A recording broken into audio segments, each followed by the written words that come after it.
Hello everyone, and thank you guys for tuning back into the channel. So the reason as to why I'm starting straight off with the chart analysis on this video rather than on Robinhood is because I am currently trading some other positions which I don't want to include into this video because it will make it even longer.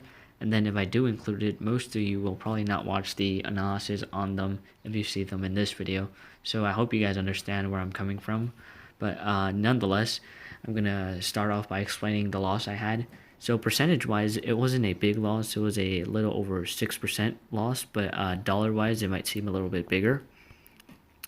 And so my first trade was on NFLX, and what I saw in this was I was trading it at Thursday morning. I saw that it was gapping up a lot Thursday morning. We can see that it gapped up a couple dollars. It was trading near the 382 area, and it got as high as on this first push right over the 384. And so what I was hoping to see was whether or not it was going to reach the 385 resistance, which it's been a resistance the whole week. We can see that we zoom back out.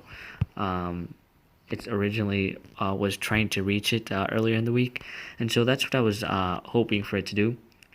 And so after this big spike up, it caught my attention, and then I saw that, like I said, it was topping out at around just over the 384 area, and after hitting that 384, it started downtrending towards the opening price where it started gapping up in the morning, which was right around the 382.50 area. And then we can see that once it hit the 382.50 area, it actually ended up bouncing and once again heading up towards that 384 area. It did, however, end up getting topped out again, and once again it repeated the same process of downtrending after it wasn't able to cross over that 384 area. And so on this second downtrend is when I saw an opportunity to try buy a call option and hopefully get that same movement of the price trying to bounce towards the 385 area. And so I was waiting on it to get closer near the 382.50 area, which was where it was originally bouncing off from because it was the support. And so I ended up entering my trade right around the 382.50 area, which was my original plan. And so I entered my first option here, and my original plan was to trade only one option, but I ended up buying two more to average down, and I was left with a average of 320. And so here what I was looking at was that the volume and momentum of NFLX was kind of slowing down, and as we can see, it kind of just traded sideways after that, and I didn't like the price movement, so I ended up selling on this little kind of upwards momentum that I had when it tried to break the 382 area. And I think one of the main reasons that this trade went wrong was that I bought options that were expiring this week, and normally when this close to Friday, because I traded this Thursday, I would have probably gone with options that were expiring next week because of the time decay and how fast it's going to kick in.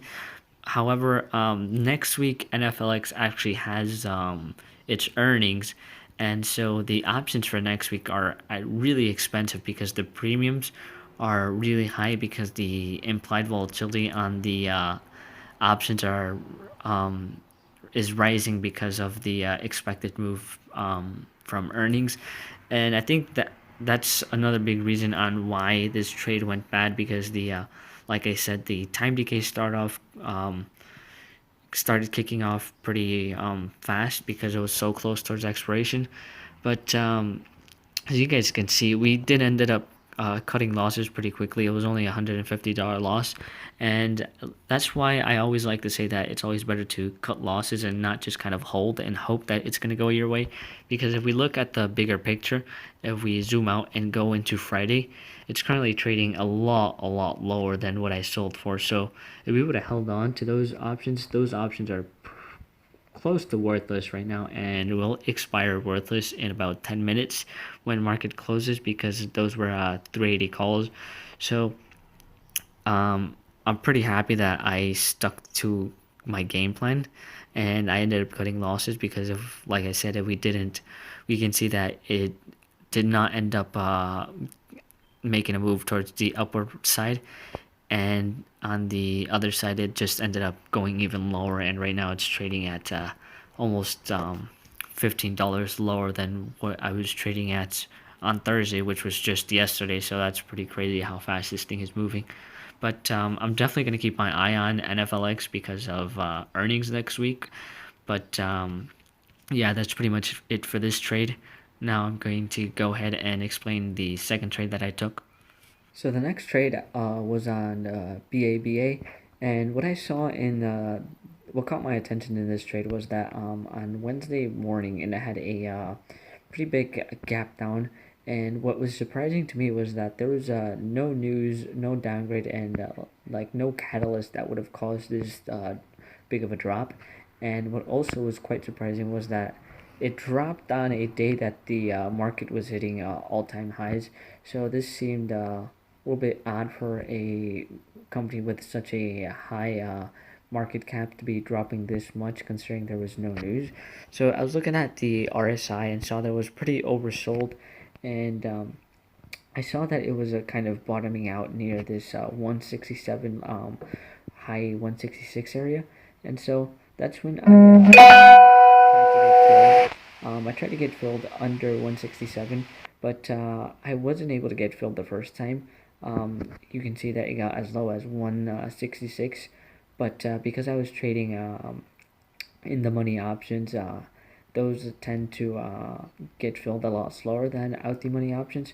But I wasn't able to get filled, and after it hit the 167 bottom, it started to bounce a little. It got as high up as 168.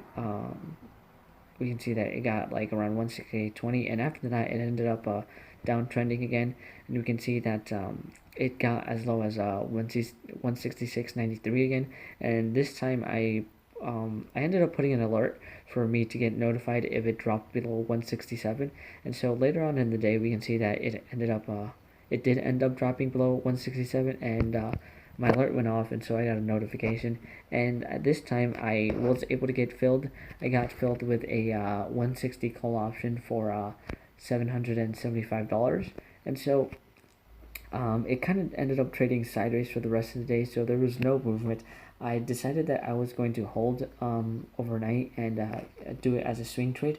And so if we go into Thursday morning, we can see that it ended up gapping up in the morning, and it was trading around the low 168 area. We can see it got as high up to 168.3, and I decided to take profit in the 168 area in the early morning because I was going to be pretty busy in the morning, and I wasn't going to be able to like sit down and watch the market. So I'd rather take the $95 win, which I sold at around 870. So from 775 to 870 is I think it's a $95 win.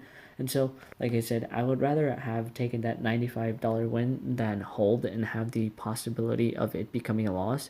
So like I said, in hindsight, it's easy to see that if we would have held on, we could have actually made more money because it ended up reaching as high as 170, the high 170s. But it's always easy to see what you could have or you should have done once you do the trade, because you're not under the pressure, I guess. But that's pretty much it for this video. I hope you guys enjoyed it, and I will see you guys in the next one.